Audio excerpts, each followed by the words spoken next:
So welcome everyone to what is our final webinar of the learning journey, How to Organize Your Bioregion. And today you'll really get to see something we've emphasized throughout, that the learning journey is a bit of a Trojan horse because we pretend to be an online course when actually we're a learning community and a planetary network. And you'll really see that today as we share what happens when a learning journey ends, which is when we show all of the things that are beginning and continuing.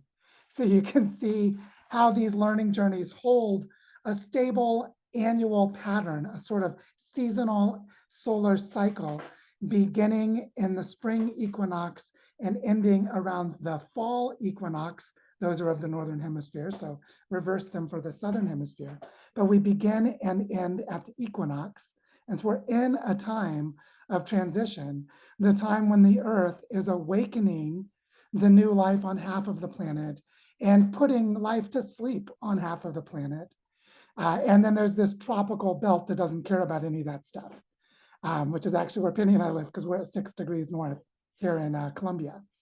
And what we see is the importance of having an annual cycle that tracks the sun so that we can have this harvesting and nourishing and preparing the seed beds and then planting and having the kind of tree nursery of getting things ready that will be able to be planted into fertile soil later.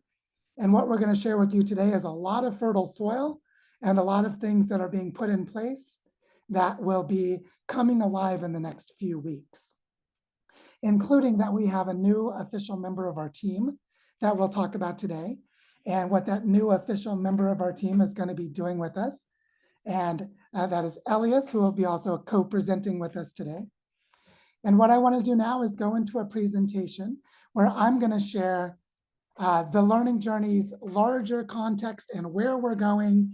And then we're going to invite Penny to share some of the changes that are happening in the design school.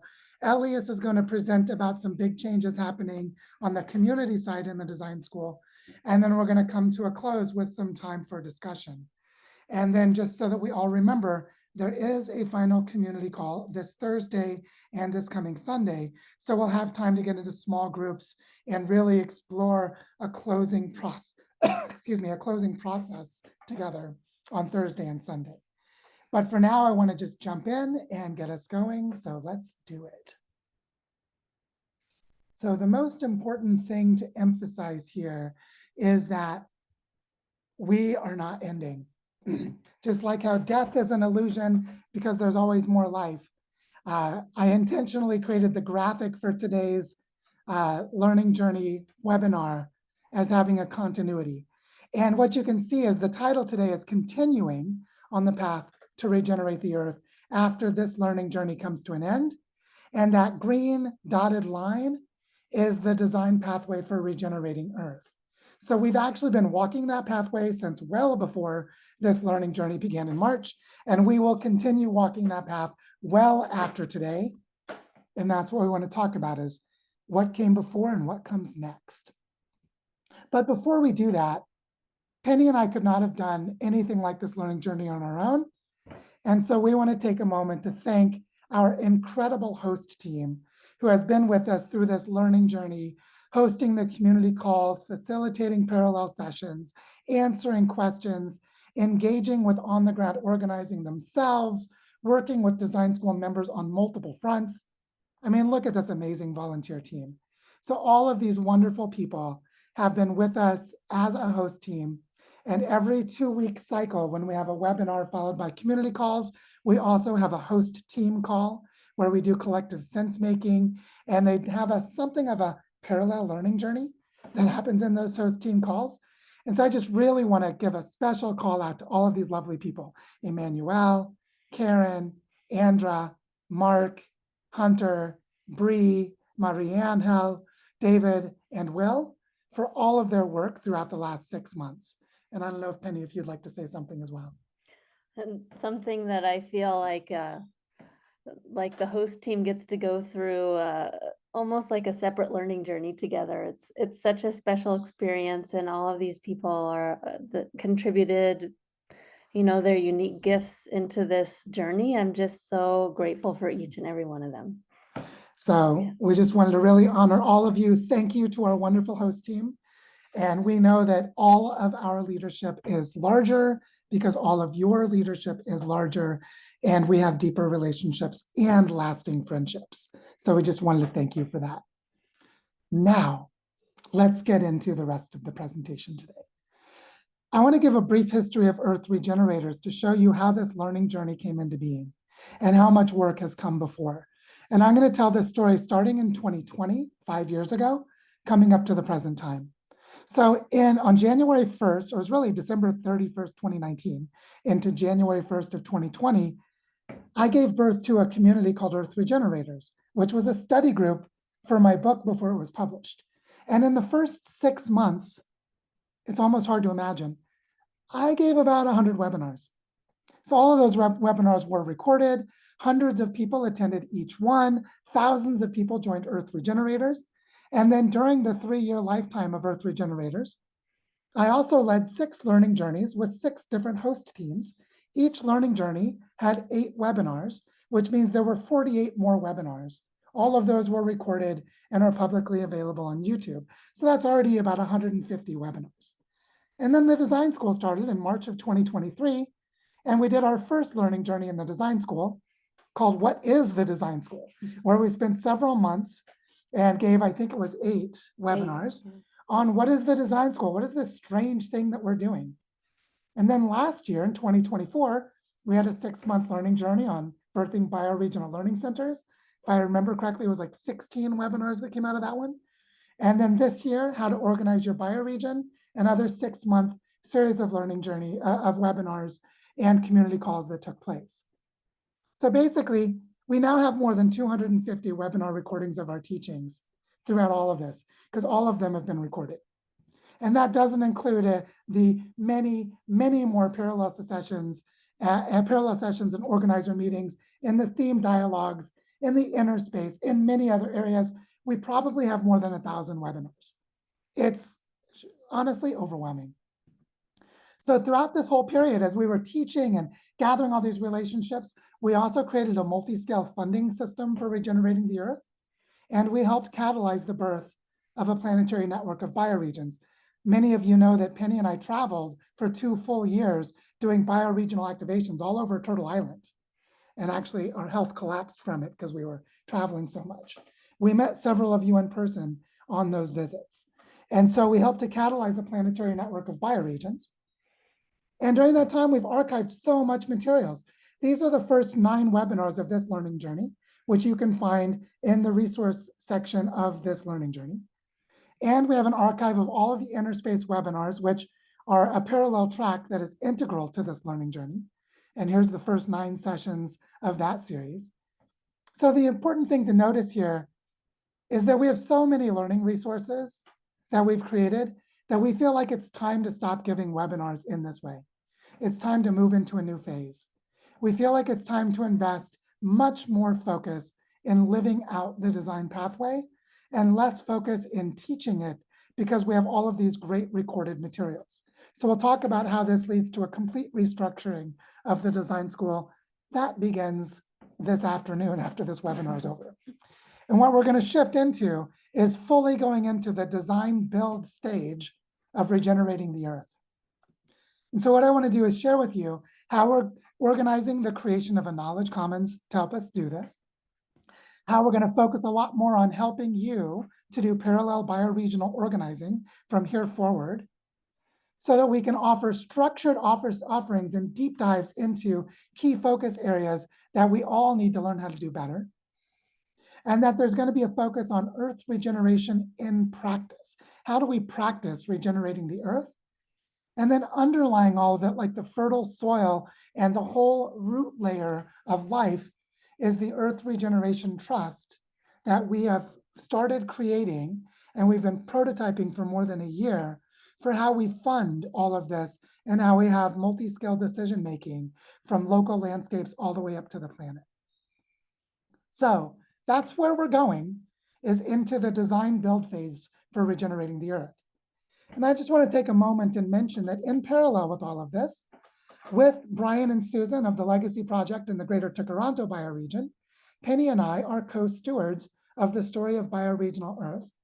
We've spent the last 3 years building a deep partnership with the GTB, and that we have been building up a framework for funding, governance, bioregional learning ecosystems, funding and governance systems with real-world prototypes in the Great Lakes and in the Northern Andes. And that a big focus for us is to deepen and strengthen these two regional scale multi-landscape prototypes to show the rest of the world how to do it as we continue building out the planetary network.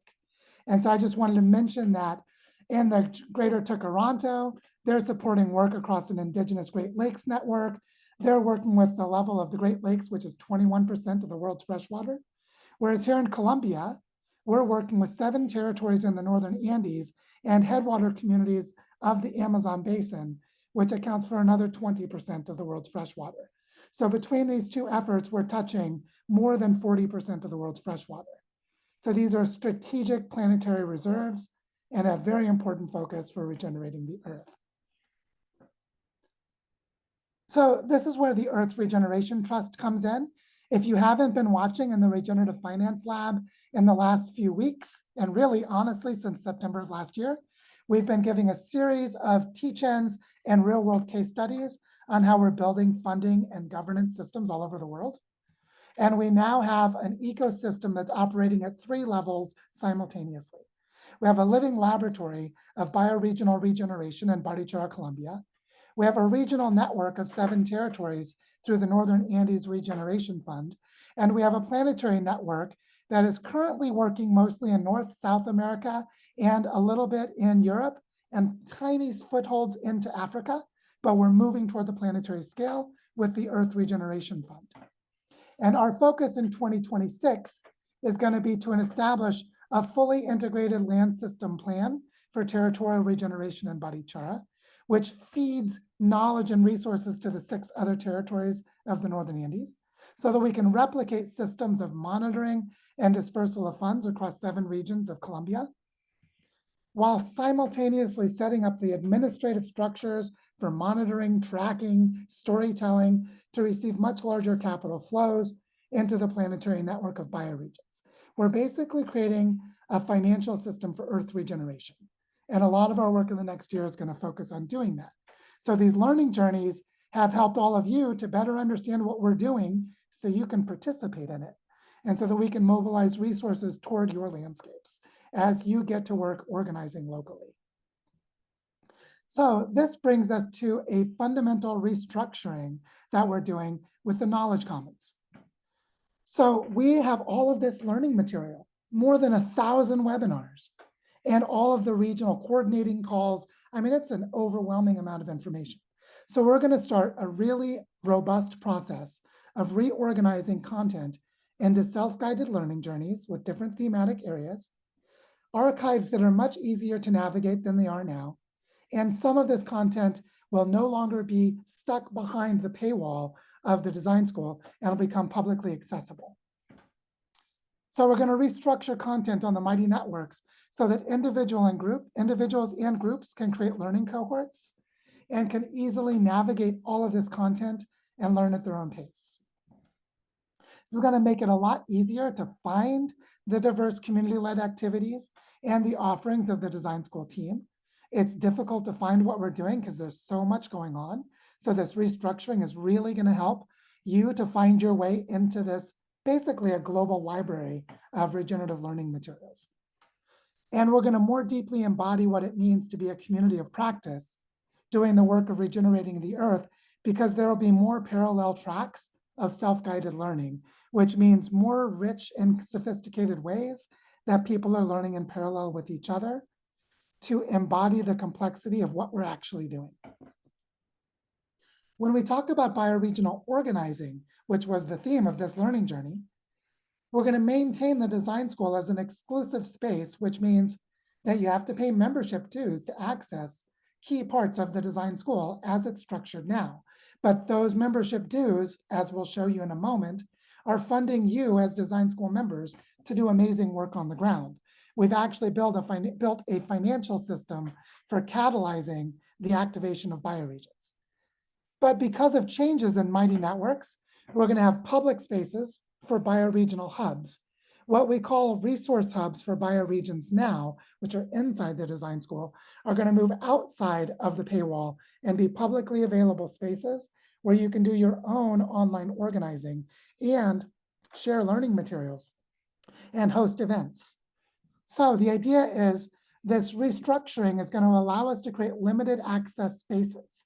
So someone can access these public spaces without paying membership dues, which they would need to pay to join the design school. And local bioregional teams can set up their own public spaces as part of the design school's network. This is going to be combined with a revival of what was the most important thing we did in the first 2 years, which was update sessions for bioregions to share with each other what's going on, for us to learn from each other through bioregional updates. So that's going to begin again in October.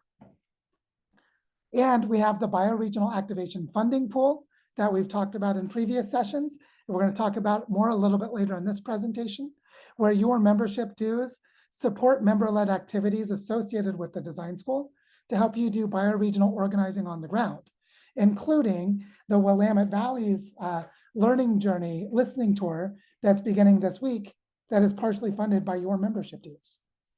And what this is going to let us do is bring peer mentoring into our community practice at various diverse scales and different ways as we do all of this restructuring. But there's a lot more than that because there's a lot more that we need to do.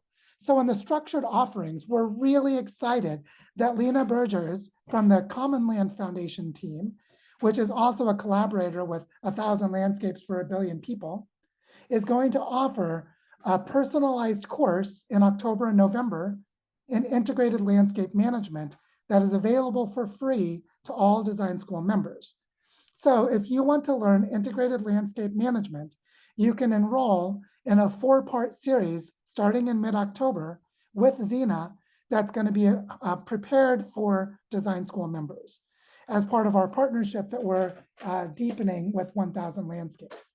So we'll be announcing this in the next week or two so that you can sign up for the integrated landscape management training to deepen your knowledge about things like how to create a multi-stakeholder network, or how to set up a landscape management team, or how to create a financial budget for landscape regeneration at large scales. You'll get to start to learn that with Zena's guidance, because Zena is a lead person at Common Land Foundation, creating educational materials and learning modules for large-scale holistic landscape management. So we're super excited that Zena's going to be joining us and that all of you can enroll in that program for free starting in October. And then I'm going to be offering a 2-part series that's going to run in parallel. Speaker for the Earth, alternating with Earth regeneration and practice, which I'll talk more about a little bit later in this presentation. And then our beloved Elias, who will also talk about more in this presentation, has already announced that he has his 2nd year of the permaculture design course in the design school, where he weaves permaculture design with bioregional regeneration, and members of the design school can sign up, and it also begins in October. So in just a few weeks, you could sign up for any or all of these really exciting offerings. So I strongly encourage you to sign up for free to Zena's program. You have to pay to join the permaculture design course, but it's integrated with the cost of the design school. So you'll get a discount as a design school member. And then my series, Speaker for the Earth and Earth Regeneration in Practice, are freely available to all members of the design school. So these are 3 really big things that are coming in just a few weeks. And so to give you a feel for how all these changes are going to happen, well, Penny needs to lead the restructuring of the design school and its content, which means the design school is going to go quiet a little bit, which doesn't mean everything stops. It's just that between now and October 1st, there are going to be a lot of changes on the Mighty Networks platform, and it might be a little messy and confusing. So forgive us our housekeeping. And if you want to take a break too, come back and join us on October 1st, because between October 1st and December 15th, we have that 1,000 Landscapes course on integrated landscape management. We have the permaculture design course. We have the Earth Regeneration and Practice and Speaker for the Earth. The inner space activities are taking a brief pause, but are going to start up again in October. And then we have all of the different community-led offerings that are out there. The book clubs, story moss, themed dialogues, the R 3.0 partnership and the things that they share, and more. All of those are going to continue. And then we're going to have another moment of quiet and going inward for 2 weeks in the last part of the year so that we can ground ourselves and clarify our vision for 2026. And then we're going to continue everything starting January 1st into the new year. So you can see there are some big changes coming, but we have a pause for the next 4 weeks, a little bit less than 4 weeks, until October 1st, where we're going to make a lot of structural changes. And then October 1st and onward, there's a plethora of offerings available to you, which you'll be able to sign up to between now and October 1st. We'll make those available. So you'll know how to sign up soon. So yeah, it's a lot, right? It is a lot. So just to give you a feel for how it's structured, starting in the beginning of October, the 1,000 Landscape course is going to be alternating Thursdays, starting in the middle of October. And it'll vary a little bit on the Thursday of Thanksgiving in November. So its basic flow is to have 4 sessions and consecutive every other Thursday, with an exception of a change of date for Thanksgiving in November. And then the permaculture design course is going to be every Wednesday, starting on the 2nd week of October, with a monthly community call. Then Earth Regeneration in Practice and the Speaker for the Earth series are going to alternate on a bi-weekly schedule on Tuesdays. So they're going to be offered at the time of this webinar on the learning journey, where starting on September 30th, there will be a Speaker for the Earth kickoff. Then 2 weeks later, Earth Regeneration in Practice. And then on a monthly cycle or a 4-week cycle, we'll repeat Speaker for the Earth, 2 weeks later, Earth Regeneration in Practice, and then repeat on an ongoing basis to explore how do we practice regenerating the Earth at large scales. In this series, we'll explore things like the tipping points of the Earth system and how they give us insights for regenerative design at a planetary scale, as well as real-world practice and case studies in Earth regeneration for all of the work we're doing in the design school. So we'll encourage you to sign up for those, which will be starting on September 30th. And then the inner space is going to begin again in the 2nd week of October in the same time slot, alternating with this series. So every other week, there'll be an inner space session, just like there has been up until now. But in addition to that, we're going to introduce a monthly design school community call, which will be hosted by Elias, and we'll talk more about his role in a moment. So there'll be a monthly community call that you can just show up and mingle and meet with other design school members. And on alternating Thursdays, there are going to be the bioregional updates, where you can come as a bioregional organizer and share updates about what's happening in your landscapes so that we can learn from each other as a community of practice at that bioregional scale. And that also begins in the 2nd week of October on an alternating schedule on Thursdays.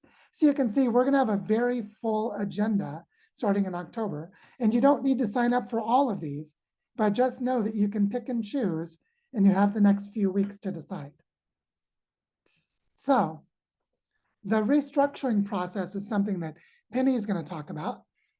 Just to let you know, we're making changes to the core structures in 2 different phases, and I'll pass it over to Penny to talk about this now. Thanks, Joe. So the restructuring of the platform itself is going to be happening in September. So you'll see, if you come into the platform, you'll see a lot of things moving around and getting reorganized, and a few changes to the back end of some of the spaces, some of their privacy settings and so forth. And also I'm going to be reaching out to all of the people who are hosting a resource hub, a bioregional hub, as one group. And then I'm also going to be reaching out to all of you who are hosting other spaces in the community. So for example, Bree, who hosts the Water Temple, and Megan and Emmanuel, who hosts Story Moss. So all of you who host spaces in the school, I'm going to be reaching out to you as well to talk with you about the changes in the Mighty Network platform, how we're going to be restructuring the resource hubs, the bioregional hubs, how we're going to be the different options for the spaces now that we have these new options in the Mighty Network platform. So you'll be getting an email from me soon, probably in the next week or so, to set up a meeting so that we can talk through all of these changes and get you all set up. And then from October through December, as all of these new offerings are coming out, I'm going to be working in the back end on the Knowledge Commons, hopefully with a few other people in the school on this process, creating the content so that starting in January, we can really roll out a peer mentoring program in the school that can be used in conjunction with the new Knowledge Commons. So that's the process till the end of the year. And you can just reach out to me if you have any questions, and I'll be talking to a lot of you very soon as well. Awesome. Thanks so much, Penny. As you can see, Penny, as always, is putting a lot of thought and care into how we restructure things continuously to address our changing needs. So thank you very much, Penny. Now, when we get to the part of Earth regeneration and practice, I want to explain why it's so important to focus on this now. Because we are literally crossing Earth's tipping points right now. If this is a graphic that shows you the approximate timing of when tipping points of the Earth system are crossed based on the amount of temperature increase from global warming. And look at that 2 degrees Celsius, where about half of the Earth's tipping points are crossed as soon as we get to 2 degrees Celsius, or maybe a little before, and then all of the rest of them not too long after. So what's happening is that the Earth system is unraveling its metabolism. And as it's unraveling itself, we place ourselves increasingly at risk of extinction, and our planetary civilization goes further into consuming and destroying itself, because our planetary civilization is deeply and profoundly unsustainable, and it must die, and it is dying. So we have to get to work now, setting in place the patterns of regeneration that can survive through these turbulent times. So we're crossing Earth tipping points now. We better get to work on organizing how to respond and be resilient through the next few decades. So I want to share with you something that I did in June of 2018. I created a timeline in June of 2018, and it's pretty interesting to look what I thought we should do and what we're doing now. So back in 2018, I created a timeline that looked like this. I said back then, from 28 to 2020, we need to build the first community scale prototype of large scale regeneration. Then between 2020 and 2030, we need to expand and continually improve that prototype while also replicating it in at least 100 other places across the planet, so that we can have a planetary network of at least 100 place-based initiatives that are working to establish regenerative economies and that are transitioning away from the extractive economy. And then I said from 2030 to 2050, this global network of field sites could guide the cultural evolution of humanity through the collapse that would be at its most intense during that time frame. And during that time, we would need to reimagine all human institutions on Earth based in ecological paradigms so that by 2050, there are 0 remaining extractive institutions on Earth, and 100% of human institutions are regenerative. So that's what I said in 2018. This is what actually happened. Between 2018 and 2020, I crafted the story of the design pathway for regenerating Earth, which means I went and did research and gathered the best knowledge from everyone else to figure out what this pathway looks like for real. Then from 2020 to 2025, we built the first bioregional prototype in Barichara. December 3rd, 2020, we announced the creation of the Barichara Regeneration Fund to create a prototype of a regenerative economy that is doing territorial scale regeneration. And here we are 5 years later, and it is working. And during this time, we activated the creation of a planetary network of bioregions. So notice it doesn't look exactly the same as the previous way of naming it, but that we're actually on course. That by 2030, we can easily have 100 place-based efforts doing bioregional regeneration. We're well on our way, and there's no time to waste. So when we talk about being a speaker for the earth and doing earth regeneration in practice, it's in this context. So what we need to do from now on in the design school is have a deep focus on the practice, the actual practice of creating funding and governance systems where regional networks can coordinate with each other to achieve large-scale landscape regeneration. Like the way that we have 7 territories in Colombia collaborating through the Northern Andes Regeneration Fund, or the way that Regenerate Cascadia is setting up a network of landscape hubs, or the way that we talked about the Colorado River organizing itself around its major watersheds, or the way we talked about the Great Lakes pretending the boundary between the US and Canada doesn't exist and creating frameworks of stewardship for the Great Lakes Basin, or the way that the rivers of the North Sea have begun structuring how to think and coordinate across what we currently call Western Europe, or the way that we see the Mediterranean as a hub basin for integrating Asia, Europe, and Africa, the way that Elias has been talking about.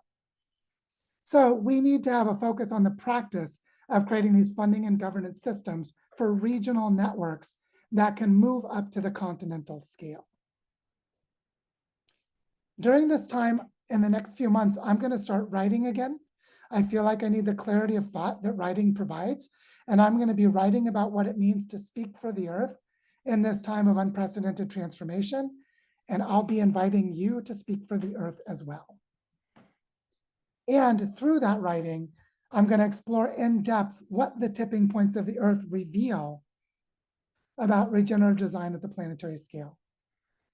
A lot of us are hearing about the shutdown of the deep sea mixing process in the North Atlantic, the shutdown of the thermohaline circulation. Well, how does our understanding of that process tell us how to regenerate the earth? Or we're hearing about the collapse of the hydrological pump, the biotic pump of the Amazon River. How does our understanding of that shutdown process tell us how to regenerate South America? So I'm going to be exploring in depth the tipping points of the Earth system and how it relates to large-scale regeneration. So this is the future orientation of the design school. So as we're making all these changes, Penny and I never held it alone. And we're excited that we're now having 2 more very able hands coming in to help us in holding this, which is that Elias has agreed to join our team. I would say he enthusiastically said, yes, pick me, pick me. Elias has joined our team as a community soil tender, and he'll explain what that means, for cultivating healthy relationships among members of the design school community. And so what I want to do now is end screen sharing. Oops, let me go back. And pass it over to Elias. And Elias is going to share with us what he sees for us as a community soil tender of the design school. So Elias, over to you.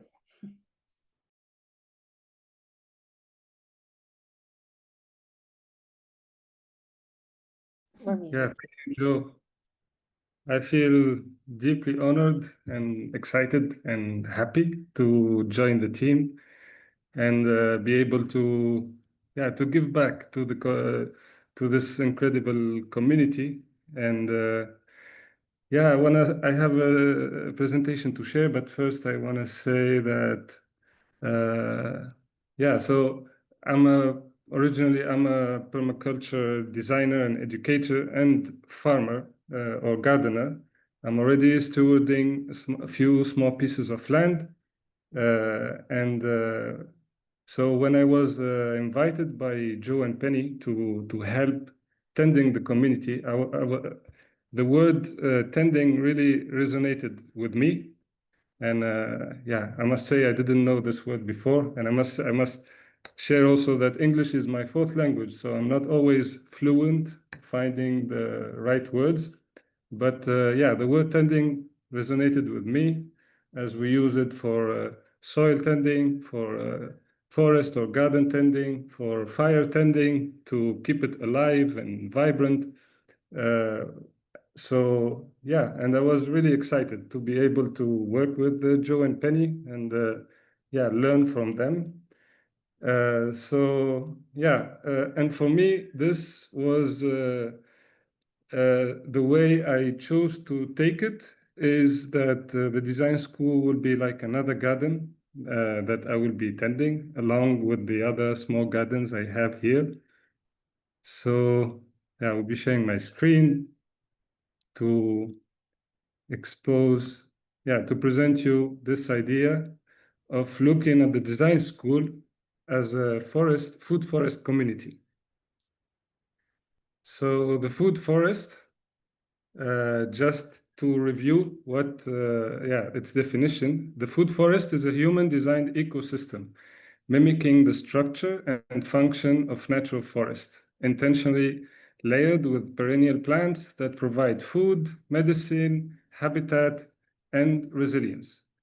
We draw deep inspiration from vibrant, self-sustaining patterns found in healthy woodlands, where diverse elements work in synergy and where each layer supporting the others to create abundance and withstand change. So I want you to imagine now our community as a thriving food forest, where we have the founders standing as canopy trees, offering deep-rooted wisdom and shelter, where we have active members growing as understory shrubs and climbing vines, weaving energy into fruiting projects, and where we have silent nurturers becoming ground cover, quietly protecting and enriching the soil of shared trust. So together, this layered ecosystem yields abundance no single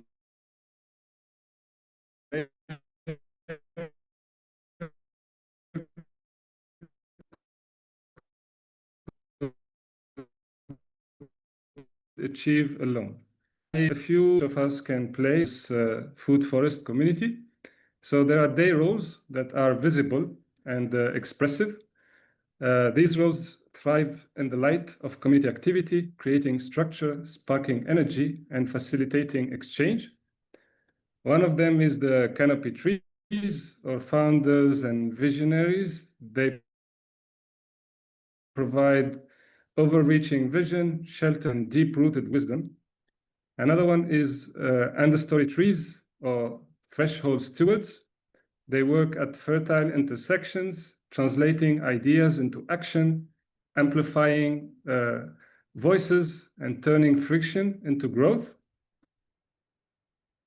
Another one is the shrubs, or branch architects. They create supportive structure, designing learning space.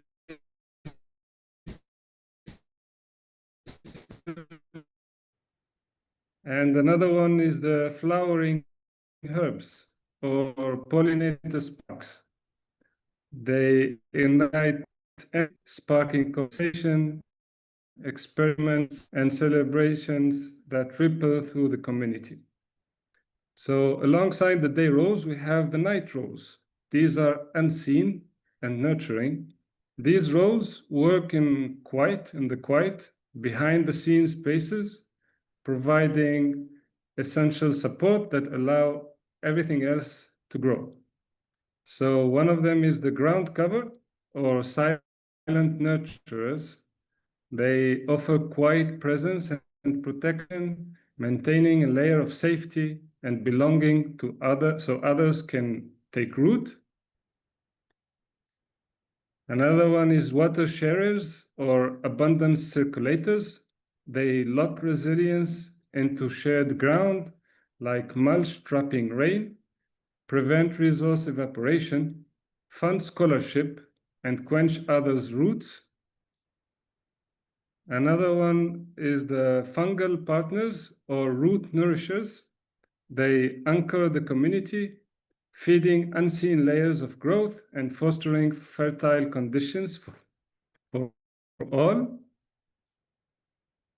And another one are the dew collectors, or the scholarship members that bring vitality despite financial drought, transforming their motivation into collaboration. They offer gifts of presence, perspective, and shared energy that refresh the entire community.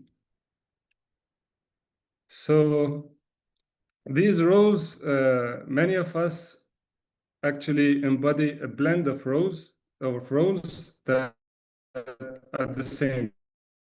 And our contributions gracefully evolve with the seasons of our lives and the needs of the community. So we can look at these roles also as archetypes, 8 archetypes. And I want to invite you to take a minute and write in the chat which archetypes you feel resonated the most with you at the moment. So you can write maybe the name of the archetype or find the emoji and put it there. And I'll give you a few moments to do that.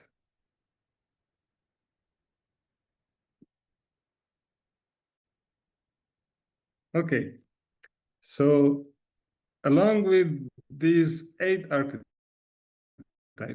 there is a 9th archetype, which is the soil tender or community soil tender. So here I put a little definition of what the role of the community soil tender is to tend the community soil is an active practice of guardianship, a daily commitment to weaving the minerals of infrastructure with the humus of past conversation, ensuring the ground is moist with shared resources and aerated with genuine connection, thus fostering a resilience that allows the whole community to flourish. So I will go a little deeper into this. So yeah, again, imagine our community like forest grows from a shared foundation, which is the soil. This common ground is the living medium that cradles every root and allows our ecosystem to thrive. So the soil is actually made of, if you want to simplify it, made of 2 things, minerals and organic matter. The minerals would be the solid infrastructure and our online platform and shared tools that give our community its structure and form. And the organic matter is the fertile blend of trust and shared history. And what makes a soil alive and healthy is actually water and air. So the soil tender must need to make sure the soil is moist with a steady flow of shared resources. Yeah, by resources, we can also include financial resources. And it must be aerated through action and practice of deep listening. Yeah, that creates the channel that allow every voice to breathe and be heard. So yeah, I will end my presentation there for now. Or should I go ahead, Joe, with the, no. Yeah, that's my I, part. I think maybe you should keep going, and Okay, then I'll share my part after. okay. So yeah, as I shared earlier, I would love the soil to be healthy, alive, and moist. So I want to make a few invitations, all of you. One is to become a water sharer by September 21st, just before the start of the new season, and receive a water sharer 2025 badge, which means this badge would go for members who would go for an Earth membership plan, where they can pay forward a membership for other members who cannot afford. So I would invite everyone who is able to switch to this plan, and there is a way maybe to do it, easy way to do it. And yeah, another invitation is for those who can to become a 25 batch. So the fungal partner would go to members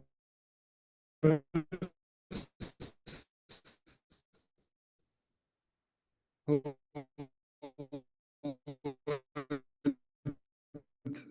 either take $2.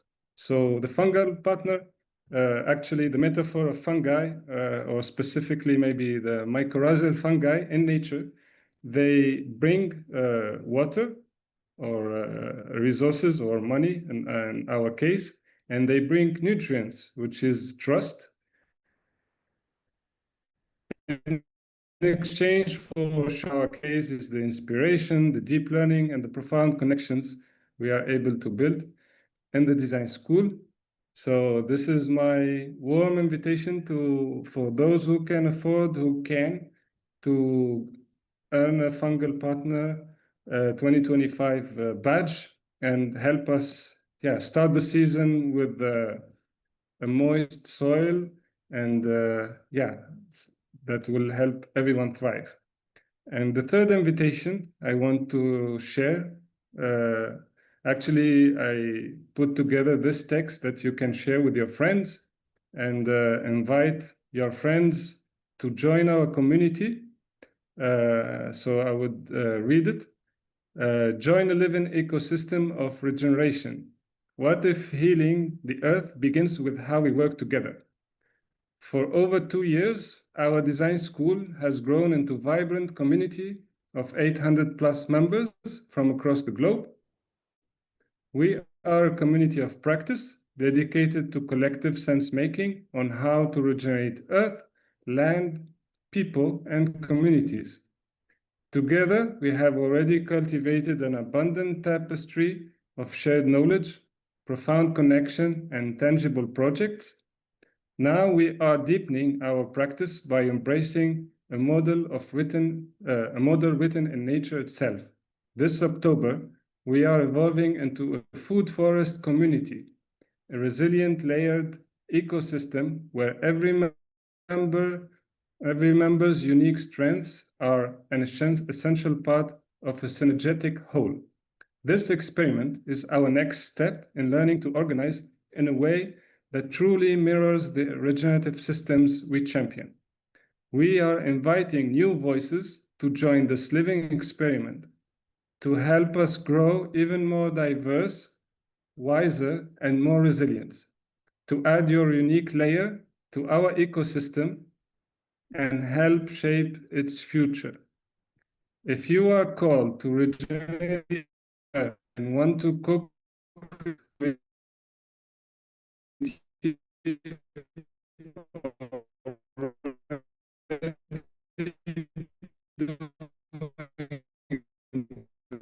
work, I warmly invite everyone, to help us grow our community healthy and strong and resilient. Thank you. Thank you so much, Elias. Isn't it inspiring? You can see why everyone loves Elias in the permaculture design course that he offered last year, because you get to experience that with him. But now we all get to experience it through the design school. And so thank you so much, Elias. We're really excited to play together. What I want to do is just go back into SlideShare for a little bit longer for one more part, which is to share with you and celebrate with you what we've done with the Bioregional Activation Funding Pool during this learning journey. Because we intentionally didn't talk about it much, because we didn't want people to join the learning journey just to try and find money. We wanted people to truly be motivated to be here. So we announced the creation of the Bioregional Activation Funding Pool 2 weeks before the learning journey at the beginning of March. And it works like this. This is that there is a pooling of resources from all of your membership dues. We put them into the pool. And then there are people who donate money into the design school's general fund, and we put it into the pool.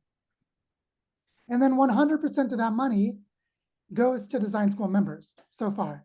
This funding pool goes back to design school members to help them activate local organizing in their own landscapes. And we've created reciprocity agreements that If you are doing bioregional organizing and you receive money from this pool, we ask you to tell the story of what you did in a way that others can learn from. So that you would share it through writing an article on the Bioregional Earth website, or giving a presentation about it in the design school, or writing a post about it in the design school, or writing a blog article on your own website, or creating a video with a filmmaker. There are lots of ways that people have done this, but we've been asking people to tell their story as the reciprocity, to be sure that we're investing in human relationships and collective learning. Where has that funding gone so far this year? Well, we started off in late February with the Barichara Design Immersion, where we supported more than 30 design school members to come to Barichara for a 5-day immersion. So they would have an understanding of what we're going to talk about during the whole learning journey. Then we also provided support to the Bioregional Thames Design Immersion along the River Thames in England, led by Richard Coates.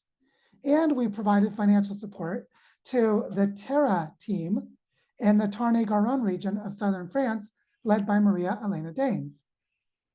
And we brought funding to support the Florencia Bioregional Activation in the Caquetá territory as part of the Northern Andes Regeneration Fund and the work that's connected with Barichara in Colombia. And we supported local teams in Barichara to start weaving a territorial design process for what's called the Esquema de Ordenamiento Territorial, EOT, which is basically a framework for territorial scale regeneration that's now engaging hundreds of people in the Barichara territory. And we provided seed funding to the Willamette Valley listening tour that is starting today or starting this week. That's going to take place during the next 2 weeks in the Willamette Valley of Oregon as part of the work of regenerating Cascadia. And we provided seed funding to help a design immersion in December that Elias is hosting in the South Mediterranean and edge of the Great Sahara on the northern shores of Africa and the southern shores of the Mediterranean. So already we've supported all of these efforts throughout the time of this learning journey. We have 3 other bioregional teams who have approached us for financial support that we haven't yet finalized the support we're giving to them, but we are giving them support. One of them in the Milwaukee River watershed on the western side of Lake Michigan, one of them in the Sonoma Marin County area in the Bay Delta area of North Central California, and one in the Fraser Lowlands on the Fraser River in Vancouver, British Columbia. And so just so you know that your membership dues have enabled all of this to happen. And so if you decide you want to change your membership levels, we included a link in the chat to help you to do this. If you just click on your profile, go to Plans and Access, and you can make those changes now. So that's what we wanted to share with you with our exciting updates for how we're continuing on the path to regenerate the Earth after the learning journey comes to an end. And so now what we'd love to do is to open it up for discussion.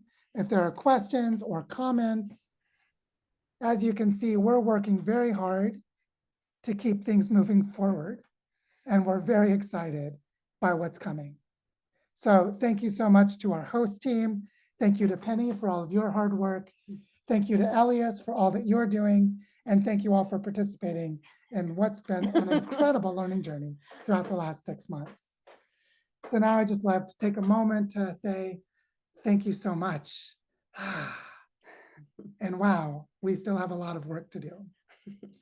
So my question is, are there questions? Are there comments? Anything that you'd like to share, please raise your hand.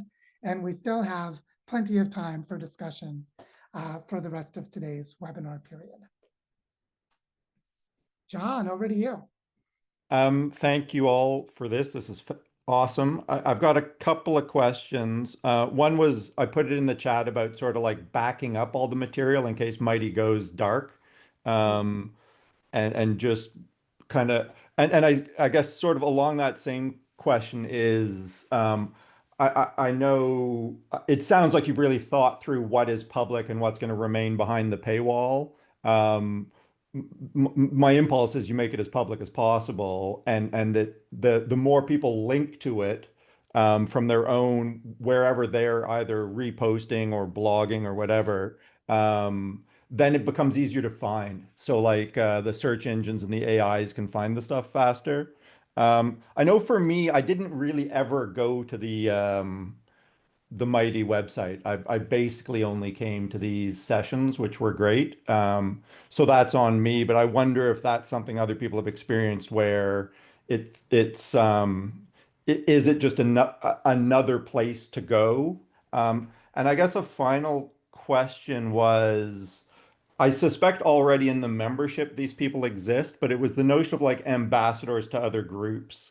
Because one of the things I find a little daunting and frustrating is when there's too many silos, when there's like various groups on LinkedIn and sometimes even the events are overlapping.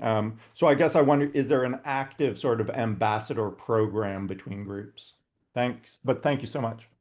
Wow, those are so many good questions. And lots of hands are up. So I'm like, I'll try and be brief. Yeah. I would say that we have discovered in practice that the people who come on the Mighty Networks platform and then participate in the events form deep, meaningful relationships with the other participants. And that there's a really big difference in depth of learning between those who don't participate and those who do, and then knowing how to participate, which is knowing this is the place that really makes sense to me and I go there.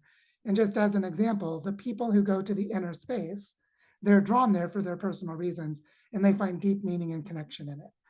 And so there's something about finding the way to choose what's important for you, but also that what you get out is partly what you put in that sense. And that's just something that's part of the nature of how this works. The other thing is that all of our recordings are backed up on YouTube. And so they're not just like, we post them on YouTube as unlisted or public, depending on the choice of whether we're making it public. But as we're shifting things to be more public, I would say Penny has a good sense of some of what will be public, but actually that design process for the Knowledge Commons is going to reveal a lot more. The clarity will come up in the practice of building it. And then the third thing is the coherence with other communities has always been most powerful and effective, not by the leaders, where there's a bunch of ego problems and trauma and fiefdoms and just the complexity of how much is going on. So all of these things, but the real coherence building is among the people who are members of multiple communities.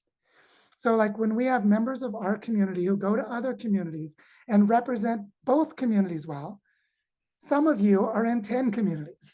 And so we find that the coherence is in shared understanding and shared language, which is why we focus so much on deep knowledge of, like, do you understand what a bioregion is? Because a lot of people throw that word around. And the coherence comes in the shared culture, not the shared community per se, which have very different cultures, but the deeper shared culture. So we do a lot to seed coherence in other cultures by creating deep shared culture. And then our members go out and work in all kinds of communities, and that's huge. So that's just like an invitation to all of you. Go and be a good ambassador to other communities. And I would say by the time we have the Knowledge Commons well structured, we could actually create a peer mentoring program for ambassadors. That could certainly, Penny's making mental notes, I already know. So yeah, hopefully that's enough of a response for now. That's like, you laid out a lot of things, but thanks for that, John. And then I want to go on to others whose hands are up. So Wegesa, over to you. And hi. That's nice, Missouri. Hi, everyone. I'm so pleased to be here, first of all. Thanks, Joe and Penny, for giving me, first of all, the scholarship to attend this design school. It's been a nice journey for me to understand some of the things that I did not know before. And it's actually a lot of information, like you said, it's a lot of information that is on here. And I'm just wondering, are we going to continue accessing some of the information that we haven't gone through and stuff like that? That's one question for me, because there's a lot to learn from. And I would love to go even back and just learn from a lot of other videos you've posted and stuff like that. So would we continue accessing the platform so we can be able to learn more? 6 months is not enough for the kind of information you have on this network. And it's really, really important because it helps, like me, it really helps me a lot when it comes to designing landscapes and understanding how to plan for my community locally here and learning more other things that actually are not accessible easily. And so I would love to continue doing that. Another thing is that I just want to appreciate for this community, all of you guys. It's been a learning process from everybody seeing comments and in the chats and just in the platform. It's been very encouraging. Thank you so much. Mm. So first of all, yes, you have access to all of the recordings. So like the learning journey recordings are recorded in the learning journey.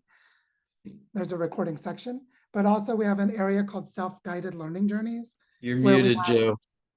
Oh, No, I'm not. nope. No, can everyone else hear me? Yeah. Yes, Okay. we all hear you fine. Okay.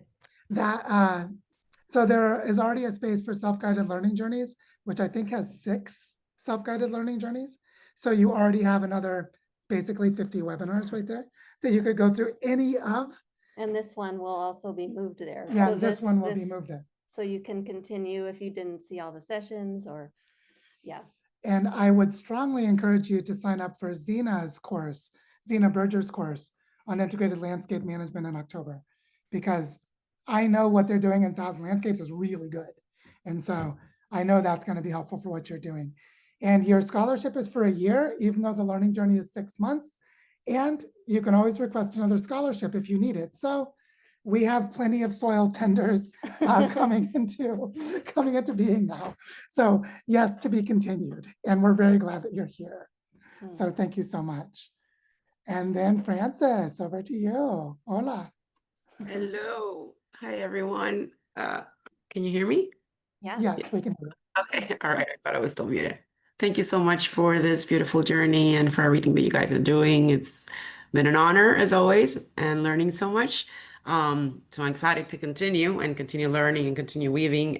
I am curious, however, and you probably know what I'm going to ask, on the Spanish speaking initiatives and hubs. And I mean, I'm trying to hold that space as best as possible. And as you can see, it's people kind of joining from different parts, and where my intention is to activate the nodes in each one of these regions, but we're not quite there yet. I sort of a process of nourishing that soil. And a big part of it is because they don't feel as many people are still, looking for the information in Spanish. Is there any kind of a potential that support can be received for funding in that regard? Or I guess what's the vision for that in the future, is one of the main questions that is coming to mind.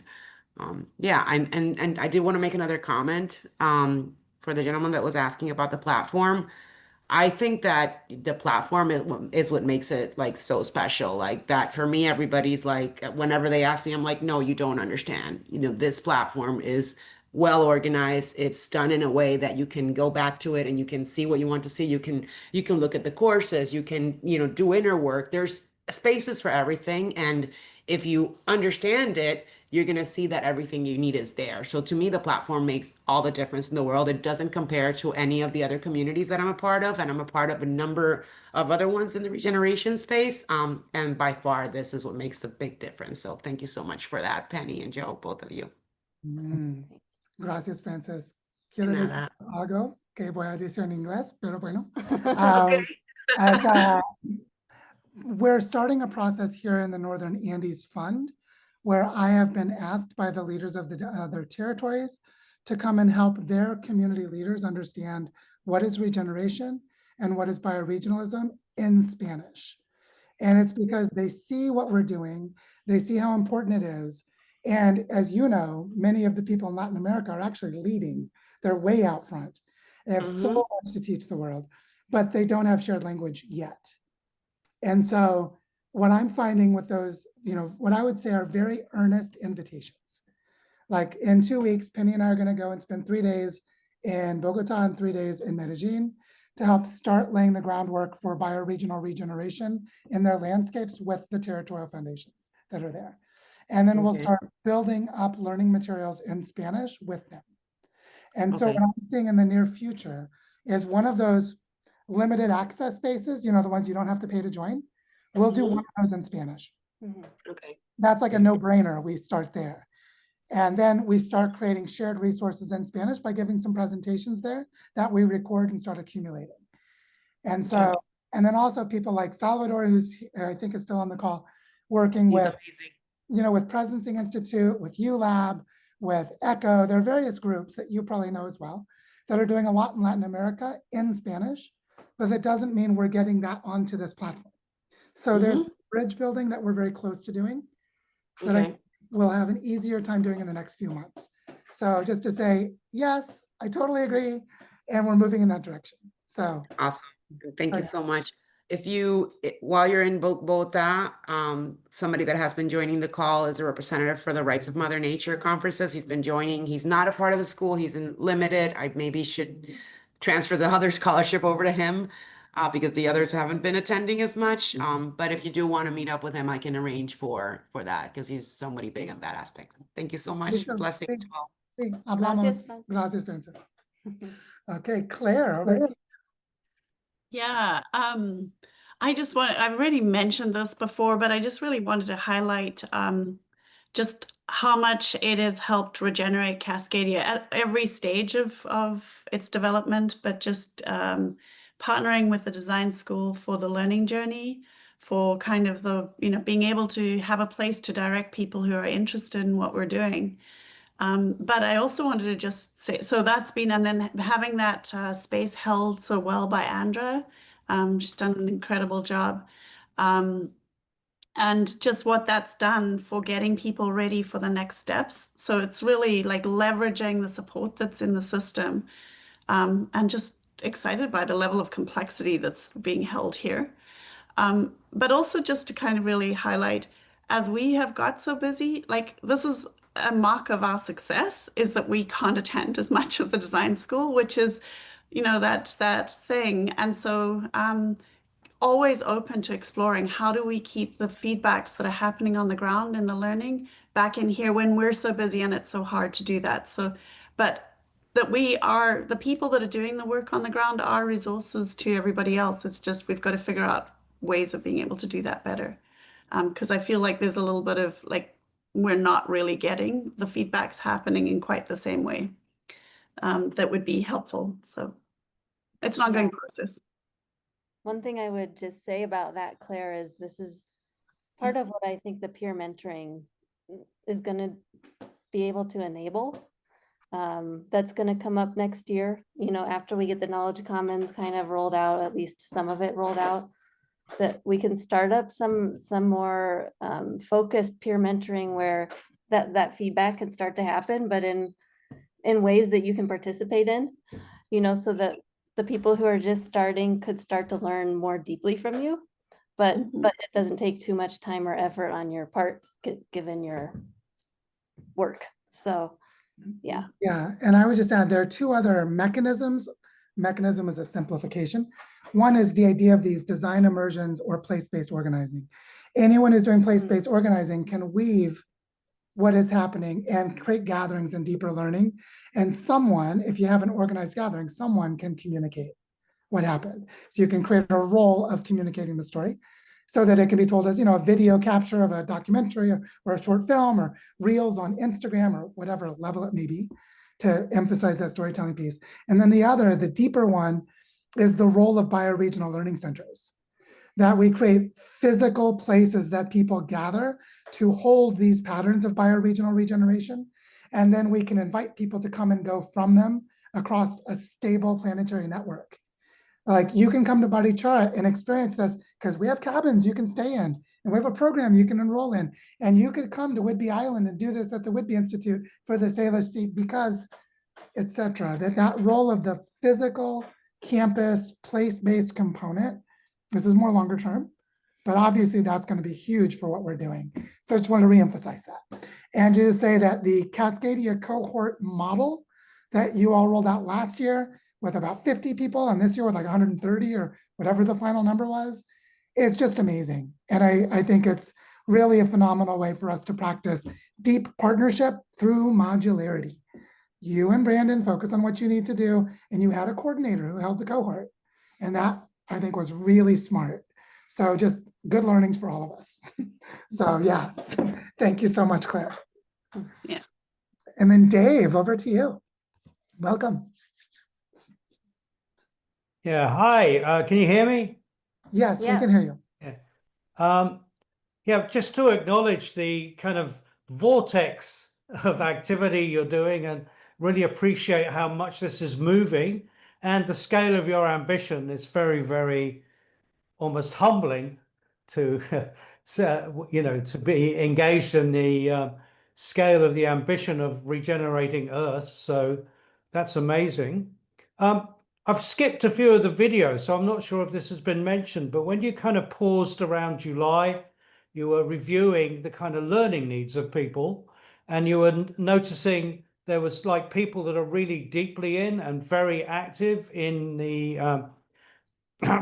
in the bioregional,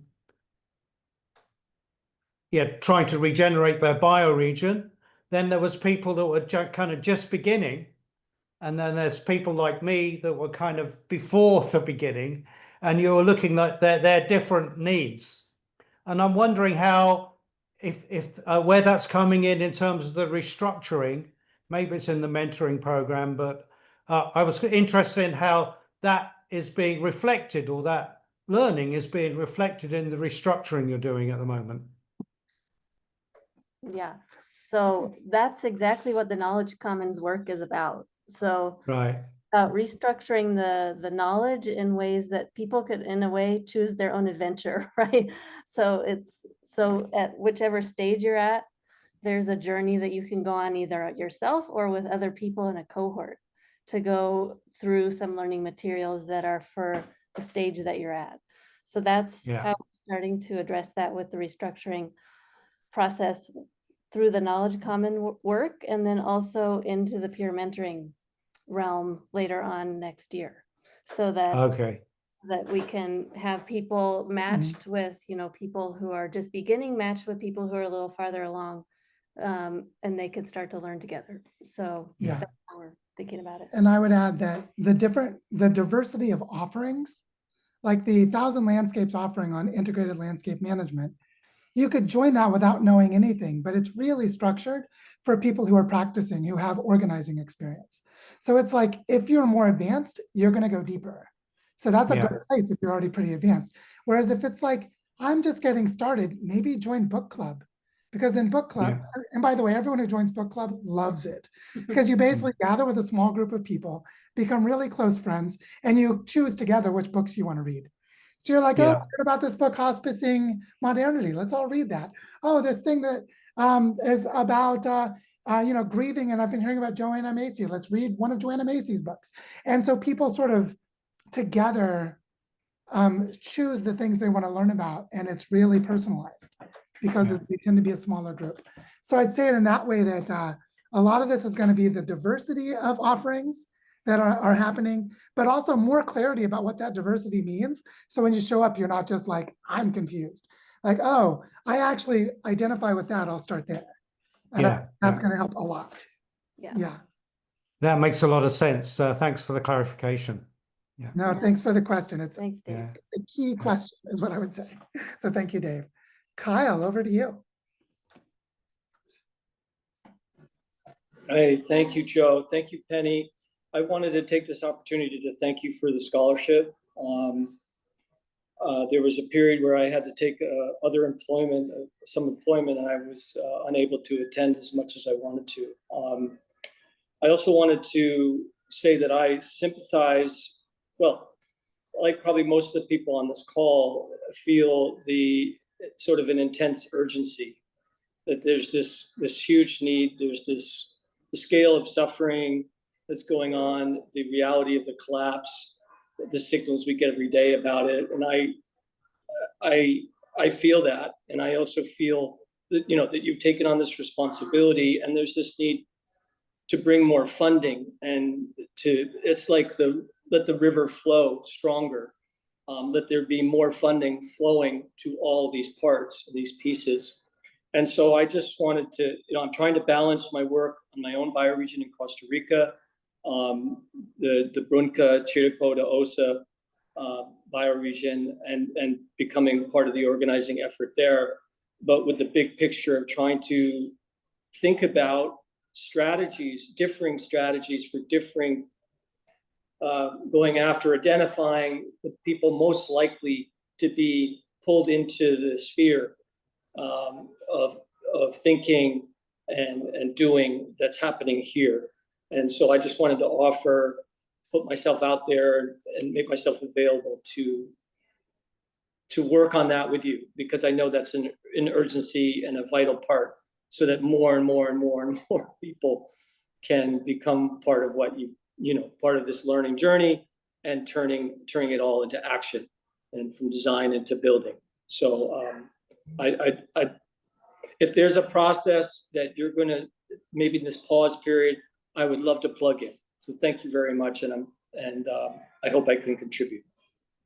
Well, Kyle, I just wanted to honor the significance of what you brought up, which is probably everyone on this call can relate in one way or another, that the financial constraints of the dying system keep us from living out what our heart's purposes are.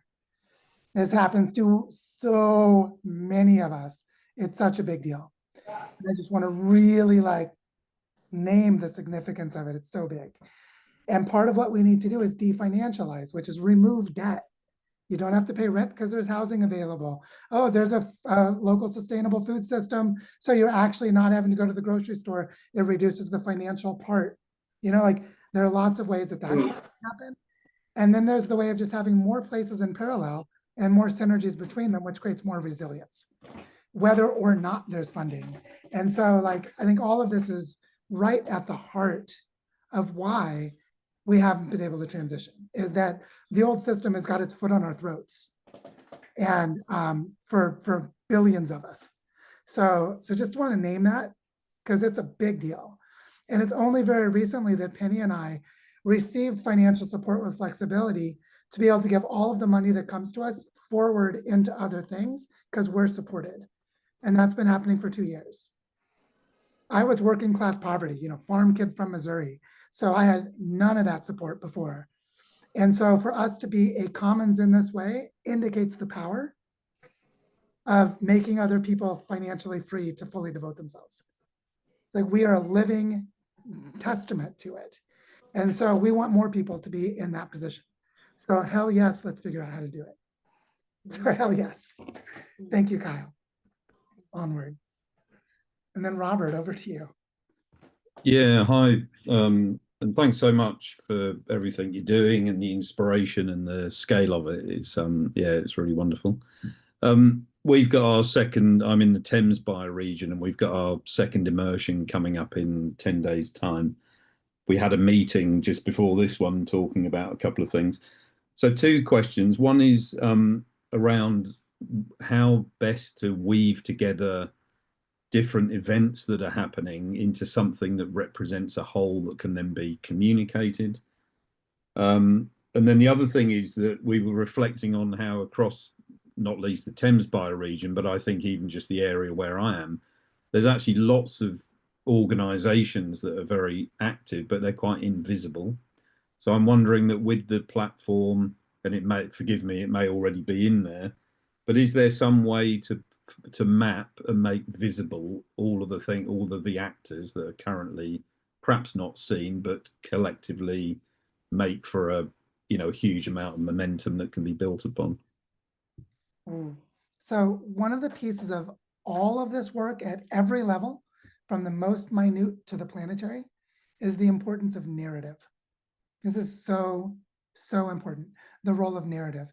And so if you are discovering local things, you are empowered to create a story that makes them visible. And weaves them together. And weave them together in your story. And so this is something that they are not responsible to do, that they may not have capacity to do. And you know what it's like when you're part of an ecosystem, it doesn't mean you see the ecosystem. It's the ecologist who comes and looks at the ecosystem, right? There's a perspective and a point of view that can see it. And so the mapping of those social processes makes possible the telling of a different story. And so just to give you a sense of the sequence for what we're doing in the Northern Andes Regeneration Fund is that we have local territorial foundations, so there's a local team, and that local team starts mapping social processes, local processes that fit within 4 thematic areas that we've already identified: regenerative education, regenerative economy, regeneration of ecosystems or ecosystem restoration, and cultural regeneration / territorial healing. So it's territorial healing and culture are together. And in those 4 categories, what they do is they start to look at the local processes. Is this one more like regenerative education or more like regenerative economy? How do I tell its story as a regenerative process? They're already starting to structure a story that moves toward creating a portfolio. Here's a portfolio of regenerative education. Here's a portfolio of regenerative economy. Once they have a portfolio, they can convene those actors, create a shared agenda through the convening process, create a shared budget, and now they have a story of what they need, what they have, what they still, what they're able to do and where they're going. And now you can construct a strategic narrative. So you see there's a process there.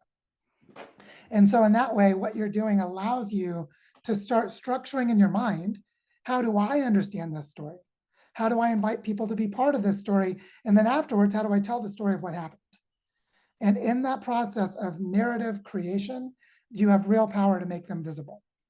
And so, and you can do that with mapping, you can do that with just testimonials, you know, on and on. There are lots of ways. But I just wanted to emphasize that as you're doing this, you know, in a small event, you're not going to do a lot, but just do a little more. Just do a little more, and it's going to move you in that direction. Yeah, brilliant. Thank you. Thanks. Thanks for the question. And then Harlan, over to you. Welcome.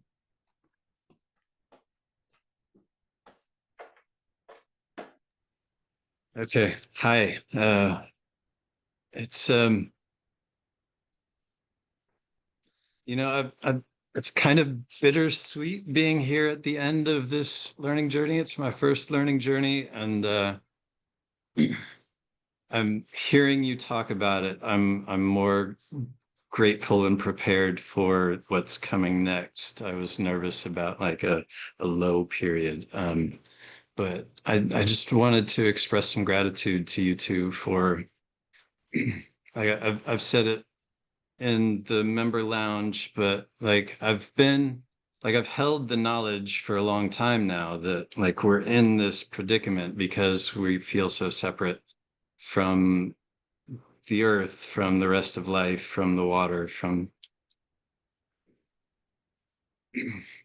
our role as an organ of the larger whole. But it's been like an intellectual, you know, like I've known it, but like, and like I've been moving towards permaculture and like tending and naturalism and learning, but like there's been such a shift from the invitation to get to know the watershed, and the relationship that's opened up with my river as a result of that, and the watershed as a whole and the history of the area. And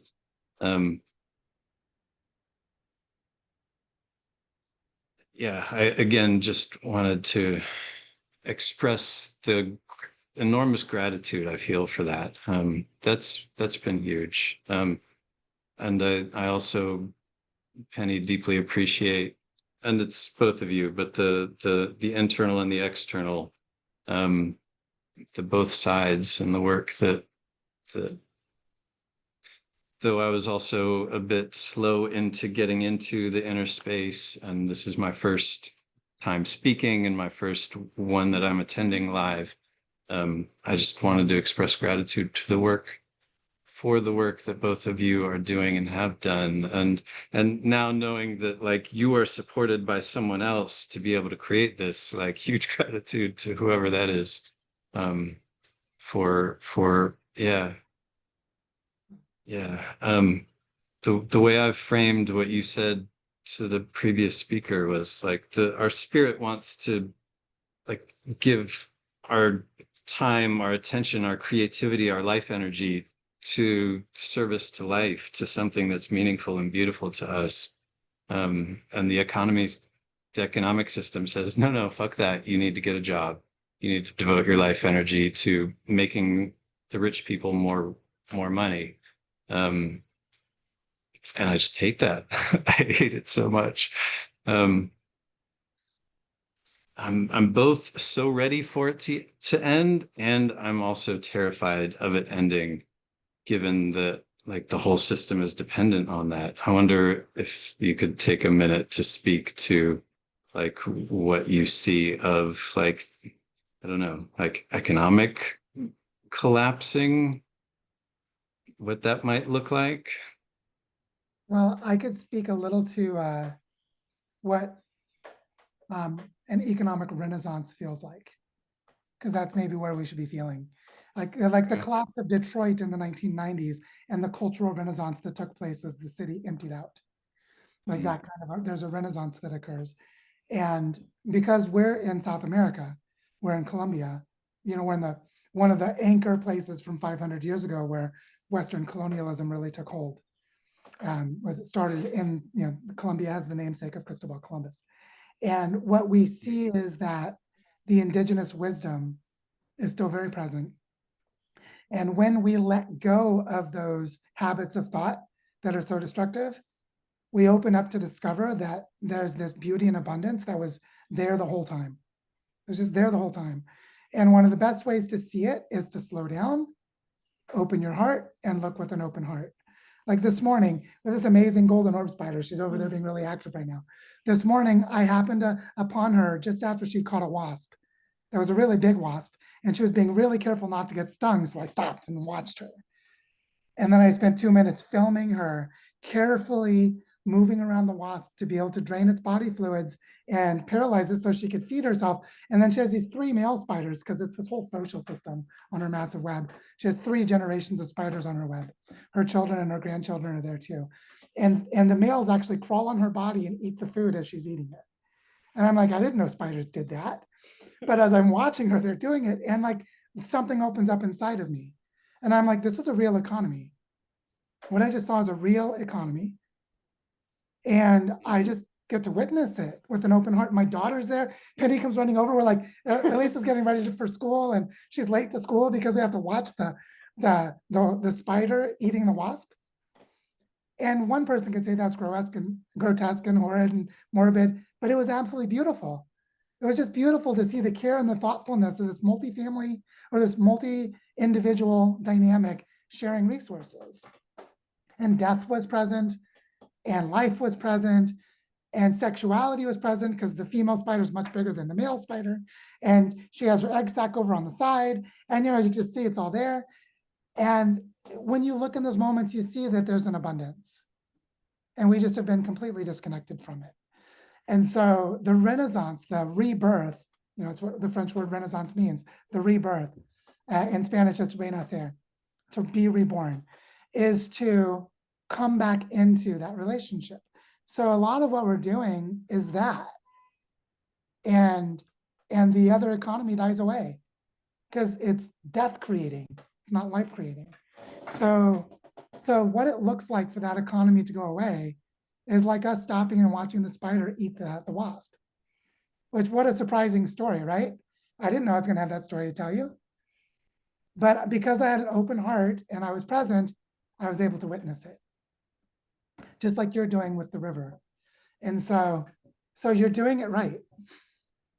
And then we just keep going. All right. Yeah. So thank you for that, Harlan. And we're really glad you're Cool. here. Yeah. Thanks for creating the space. And I see Misha has her hand up, and then we'll be able to come to a close after that. So Misha, over to you. I'm not sure what to do here. Unmute. I just want to say how grateful I am for this community.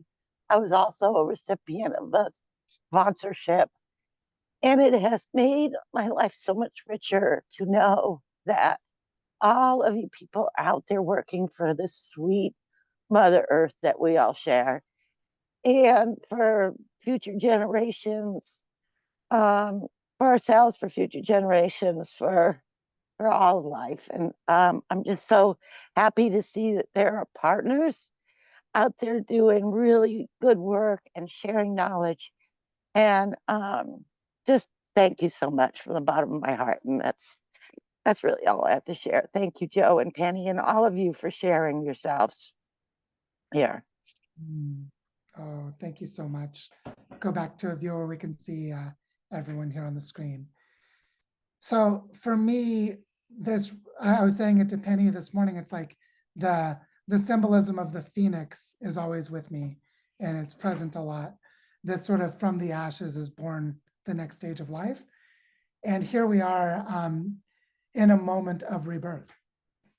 And that's why we need to go quiet and inward for a few weeks, because there's a lot of preparation. Those of you mothers out there, or you fathers who were very present, you prepare for the birth. It's a lot of work to prepare for the changes.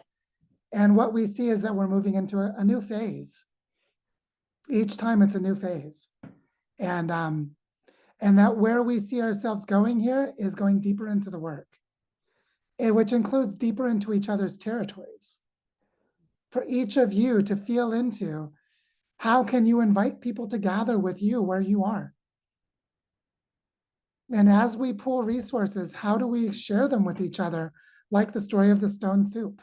Each of us has something to add. We have an ingredient to offer. And we can have a lovely feast. But the feast is community. And so we've said it over and over again that the most valuable part of the design school is our members. And that's quite literally true. But also, we have to know how to structure the architecture of interaction so that we can be members of a community. And one of the biggest challenges right now is that it's very demanding to be online as we get busy in our offline communities. So then we need to create pathways. We need to create pathways, breadcrumbs, invitations, and send people. If you have been here in this community, really active online, and you get busy, just like Regenerate Cascadia did, they sent Andra to be the coordinator of their cohort. You can send people, and they can maintain the connections, because we're going to need to do a lot of work together in the next several years.